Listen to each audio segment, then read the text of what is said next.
अस्सलाम वालेकुम जय हिंद सभी को। आप सब लोगों को मेरे और मेरे पूरे परिवार की तरफ से गणतंत्र दिवस की और बसंत पंचमी की बहुत बहुत ज़्यादा शुभकामनाएं। आज हमारे देश में 74वां गणतंत्र दिवस मनाया जा रहा है। वैसे तो हमारे देश में ये गणतंत्र दिवस बहुत ज़्यादा हर्षोल्लास के साथ मनाया जाता है, लेकिन हमारे देश की राजधानी दिल्ली में ये पर्व बहुत ज़्यादा हर्षोल्लास के साथ और रंगारंग प्रोग्राम के साथ बहुत अच्छी तरीके से सेलिब्रेट किया जाता है। हमारा देश 26 जनवरी 1950 को संविधान लागू किया गया था। वैसे तो 1930 में ही संविधान को लागू करने की पूरी प्रक्रिया शुरू कर दी गई थी, क्योंकि कांग्रेस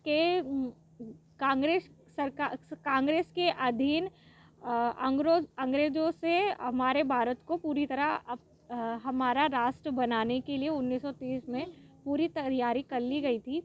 लेकिन पूरी अच्छी तरीके से 26 जनवरी 1950 को हुई हमारा संविधान बन के लागू किया गया।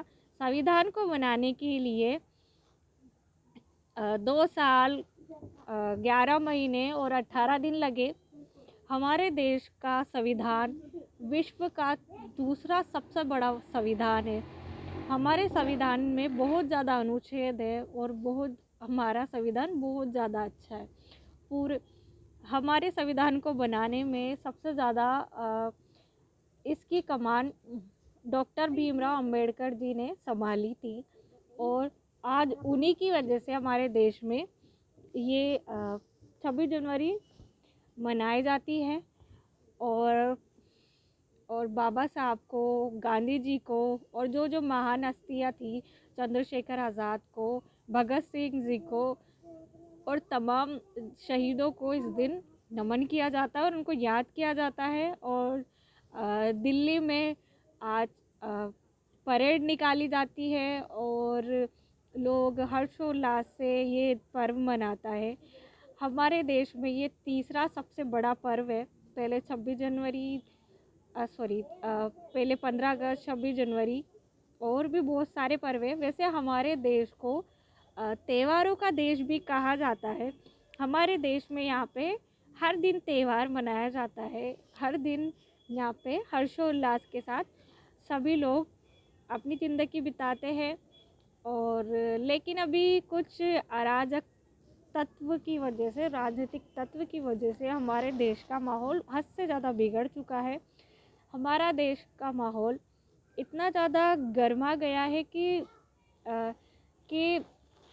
सत्ता में रहने वाले कुछ राजनीतिक दल, मनचले राजनीतिक दल, मैं ये कहना चाहती हूँ, जिनकी वजह से वो अपना वोट लेने के लिए हिंदू, मुस्लिम, सिख, ईसाई करते रहते हैं। हमारे देश में जब देश आज़ाद हुआ था और उससे पहले भी हिंदू भी रहते थे, मुस्लिम भी रहते थे, सिख भी रहते थे और ईसाई भी रहते थे। लेकिन अभी हमारे देश में सबसे ज़्यादा मुद्दा हिंदू मुस्लिम का बना दिया गया है। अगर किसी को जीत हासिल करनी है, चुनाव जीतना है, तो सबसे बड़ा मुद्दा हिंदू मुस्लिम को लड़वा दो। ये दोनों पार्टियां ही इन्हीं के चक्कर में ये लोग बाग चुनाव को जीतने का बल रखते हैं, जो कि बहुत ज़्यादा गलत बात है। और बहुत सी जगह पे ये भी बोला जाता है कि भारत माता की जय। मैं उन लोगों से पूछना चाहती हूँ, भारत माता की जय का मतलब क्या होता है? उनको ये भी पता है भारत माता की जय का मतलब क्या होता है? एक बार मैं पढ़ रही थी कि हमारे किसी नेताजी थे, शायद या तो पंडित जवाहरलाल नेहरू जी थे या फिर शास्त्री जी थे, उनके बारे में पढ़ रही थी।